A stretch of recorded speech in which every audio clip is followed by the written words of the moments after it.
नमस्कार. आज आपण एका हिमॅटॉलॉजिस्टला का कन्सल्ट करावे याबद्दल माहिती जाणून घेतोय. मुख्य कारण म्हणजे की अनिमिया म्हणजे रक्ताची कमी. एकदा रक्ताची जर कमी झाली तर थकवा, चिडचिडपणा, कमजोरी हे जाणवते. त्यानंतर प्लेटलेटची कमी हे अगदी कॉमन डिसऑर्डर आहे, ज्याला आपण ITP असं म्हणतो. यामध्ये रक्तस्राव होणे, दात घासताना रक्त येणे किंवा त्वचेवर काही लाल रंगाची रॅश येणे हे अगदी साहजिक कॉमन आहे. यानंतर अगदी महत्त्वाचे कारण म्हणजे की रक्ताचे कॅन्सर किंवा लिम्फोमा.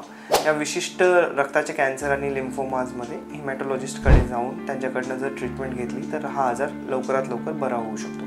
त्यानंतर थॅलेसेमिया, सिकल सेल अनिमिया असे विशिष्ट काही आजार ज्यासाठी आपण हिमॅटॉलॉजिस्टकडे कन्सल्ट करू शकतो. आणि अगदी लाईफ सेविंग ट्रीटमेंट म्हणजे bone marrow transplant. Bone marrow ट्रान्सप्लांटसाठी ज्यामध्ये स्वतःची पेशी किंवा आपल्या भाऊ बहिणीची पेशी वापरून पेशंटचा जीव वाचवला जातो, अशी ही प्रक्रिया हिमॅटॉलॉजिस्टकडे करता येते.